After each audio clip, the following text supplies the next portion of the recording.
Welcome back to Arise 360. He's a hilarious guy who you'll know from TV shows like Blackish, Grownish, Face Value, and just about everything else on TV. Everything else on television. Here with more on his outstanding career is Emmy-nominated actor and comedian Deon Cole. Welcome, brother. Hello. Hi, thanks Wait, for first of all, having are me. you Jamaican? How many jobs you have? Because you're like on 5 shows right now that are currently airing. I know, it's crazy, Yeah. right? Yeah. How do you do it all? Man, I just wake up every morning and go, this is the best day of my life, and just go out there and make it happen. Anytime I wake up, it's the best day of my life. Amen, amen. And I remember when I didn't have anything, so we have to grateful. remember that. Get up and make it happen, you know? And you started out as a stand-up comedian. I Yeah. mean, 5 years ago, I watched you on stage at Wembley Yeah. Arena opening for Kevin Hart. Yeah, I What was in that London. experience Yeah, it like? was great. I mean, Kevin's my man, you know. Shout out to Kevin Hart, that's my guy. And yeah, he took me out to London with him. We did Wembley. That was Yeah. crazy. It was like 9,000 people. I Man, know. it was Full crazy. house. Full house, wasn't it? It was fun, man. It was so great. Kevin's name was on the flyer for that show, and he didn't put none of our names. And he sold it out 9,000. So That's we couldn't even talk stuff like, yeah, we sold this out. We did not. You were not associated with it at It was all. Kevin, and we were there. Yeah, But you still enjoy hitting the road. It seems like you are always on tour. It's like your tour doesn't stop. Do you still enjoy touring and doing stand-up today as much as you do when you first Yeah, started? absolutely. Stand-up is going to be the template all the way around because that's what got me here. So I can't, abandon it at all. I always have to make time for stand-up, and I do, to this day. Like when I'm not filming, I try to tour and hit the people. Plus, I'm gearing up for a Netflix special that I'm shooting at the end of the year. I have a special on Netflix now called The Stand-Ups. Wait, I watched it. Did they, Yes, thank you. did they offer you more than Monique? Next question. Swiftly moving on. I'm not trying to get in Monique's Next bad question. books. Thank you very much. Let's talk about Blackish. Thank you. You're a terrible Next question. That was a good one, though. That was a good one. You had to slip that one in there. Yeah. Now, let's dial it back a little bit and focus on things that have nothing to do with Netflix. Thank you, and no shade. Let's talk Blackish and Grownish, because you played Charlie, who has somehow, along the way, turned into a professor, moonlighting at this midnight course. What is that about? I know.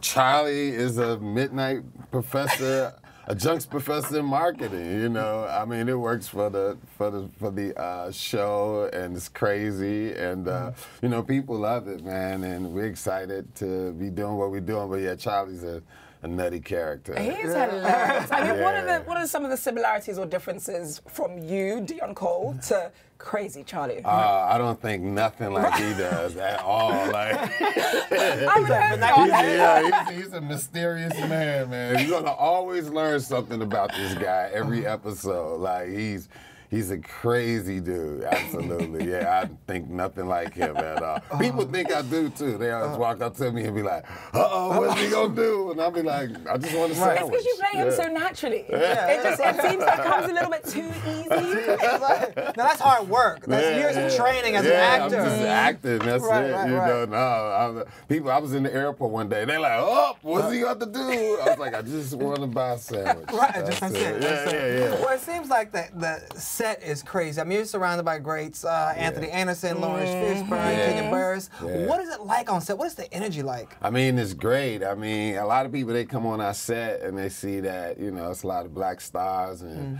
and we all like family, super family. Jennifer Lewis, the kids, Yara Shahidi, I mean, Tracy Ellis Ross.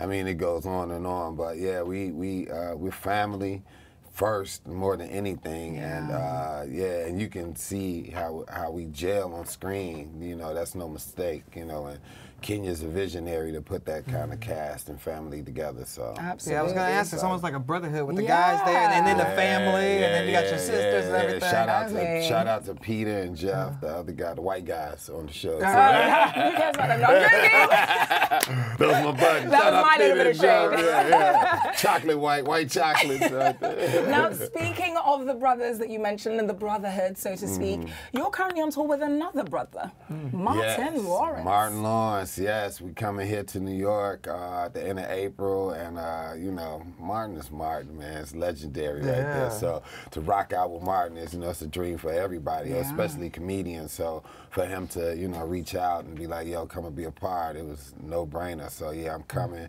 We coming to the Barclays Center, and I'm losing my mind in there. We're about to tear it up. It's around the corner from my house in case you want to throw a VIP ticket my way. I mean, I'm just saying. Y'all both should definitely come back to promote the tour. Yo, when y'all come back to New York, we definitely would. Definitely would. At the end of April, we coming to the Barclay and shutting it.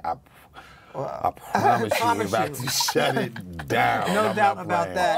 Is there Yeah. anything that you do ritual-wise to get ready to go onto the stage? Man, not really. I just sit back, I feel the vibe of the crowd, and then I feel out what angle I'm gonna go, you know, and then we just go from there. It ain't, you know, it ain't what you do, it's how you do it. Okay. You know, and So it's not you help to get lit before you go out there. Do I get lit? You gotta get hype. You jumping jacks, get hype. A lot of times I sleep. I just wake up and be like, okay. Yeah, we saw you sleeping in the green room.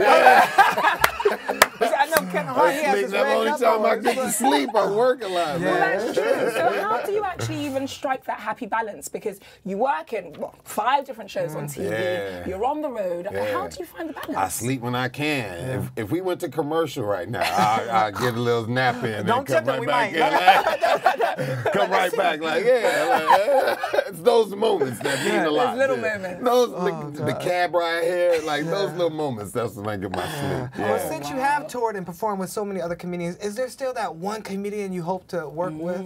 Man, I mean, I've worked with everyone, Right. you know. Is anybody left? One person I would love to work with is Ellen DeGeneres. She's somebody that's kind of special to me because she does a format of comedy that I love. Take something small and blow it out of proportion. But yeah, that's Ellen. But you know, I work with all the greats, you know, like Paul Mooney and Steve and Sid and Chappelle and everybody, you know. So yeah, that'd be a great person to work with. Stephen Wright as well too. Yeah. So, That's amazing. Now, we've been speaking all this time about how hardworking you are, the Emmy nominations that you garnered. In fact, you're one of the first 3 black writers in late night TV. Yeah. Where does it come from? I mean, this is beyond inspirational. Man, it's just, you know, my whole career, I've always made things happen on my own and with the help of others that have a vibe with me. Anything I ever auditioned for, I never got. And that goes with any of this. Really? Anything I ever done. It's always been the vibes of people because when you're unique and when you're different, a lot of people can't fathom, they don't even think of a person like you. You get what I'm saying? So they can't place you nowhere because they're thinking of a certain kind of person they want to put in this position, but when they see somebody like you and they don't know exactly what angle you on, they can't do nothing with you.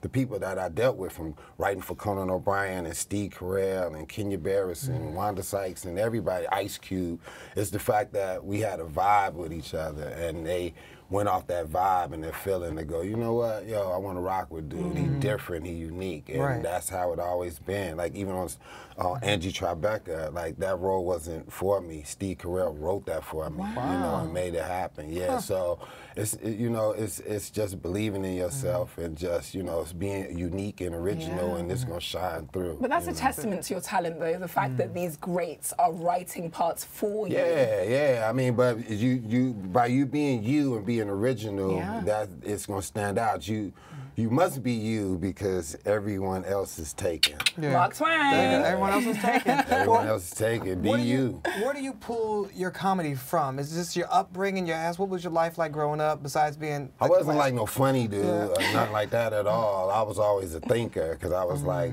an only child, so I always thought everything out, and I think it just came across in conversation with people. I would just, if somebody tripped and fell in front of me and my friends, they'll laugh. I'll be more like, you didn't see that chair? Like, why would you, I would be more like, why did you fall? Like, well, you weren't paying attention, and it just, you know, spilled over to conversation, and a lot of people just was like, they would laugh, but I would be more serious about it, but yeah, it just led over, so. So you say that you're not like Charlie, but that sounds a lot like Charlie to me. No, Charlie probably would have set the chair there. This is also true, but then he would question you and ask you why you fell, and look at you like you're the one who robbed you while you were on the ground and took your wallet. Like, But I want to take it back to the writing just for a second, because it's amazing. 3 Emmy nominations is no joke. Yeah, thank you. Do you think that we're hearing a lot about inclusion writers and, you know, being black in Hollywood? Do you think that the doors are opening for a lot more black writers in comics? Yeah, absolutely. Right now, there's a renaissance going on, and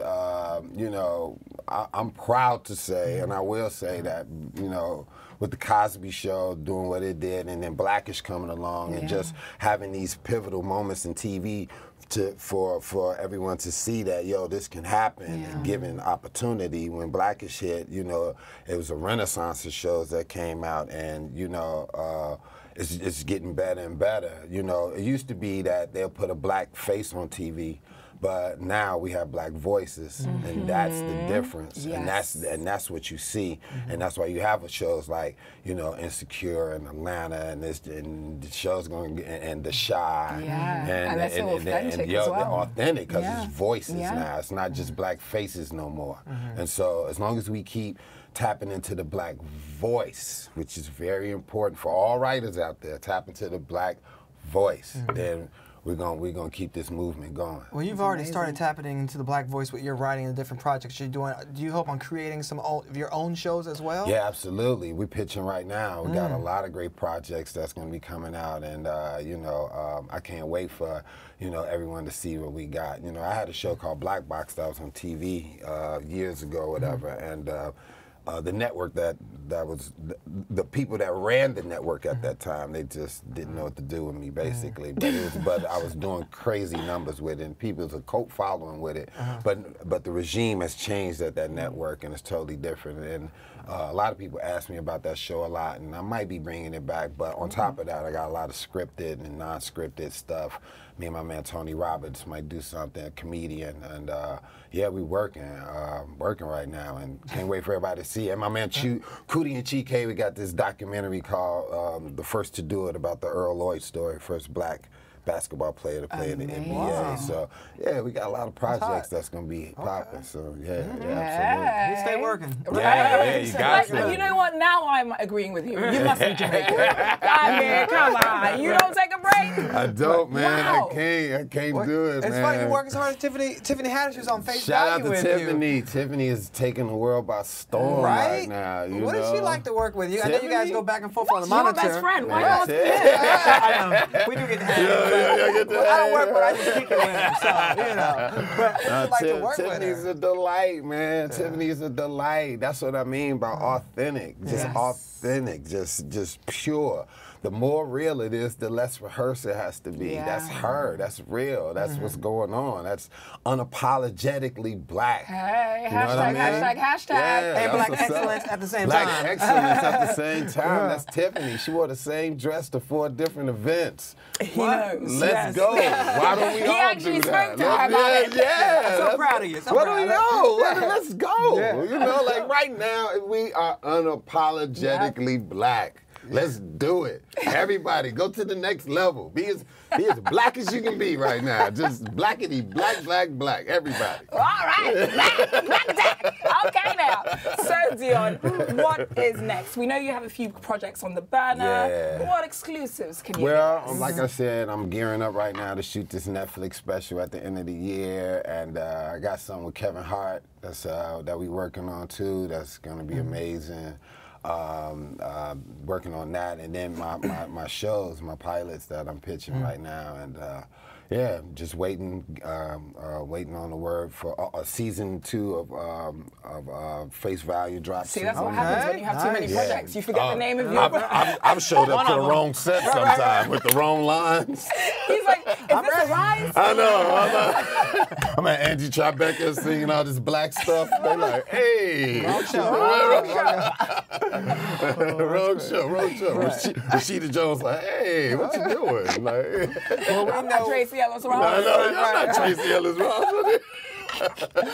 Well, we have no doubt whatever show you are going to be doing, whatever stand-up you're going to be a success, you're going to keep making huge numbers. So keep up the amazing work, brother. Thank you so much for having Thank me. you for keeping us laughing. Blessings. Here And we will today see and you in everywhere. April.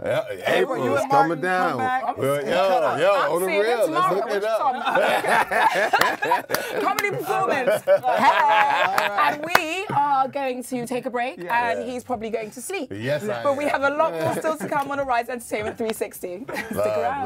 Love. Thank y'all so much, man. This is great. Thank you so much, bro. Thank you so much.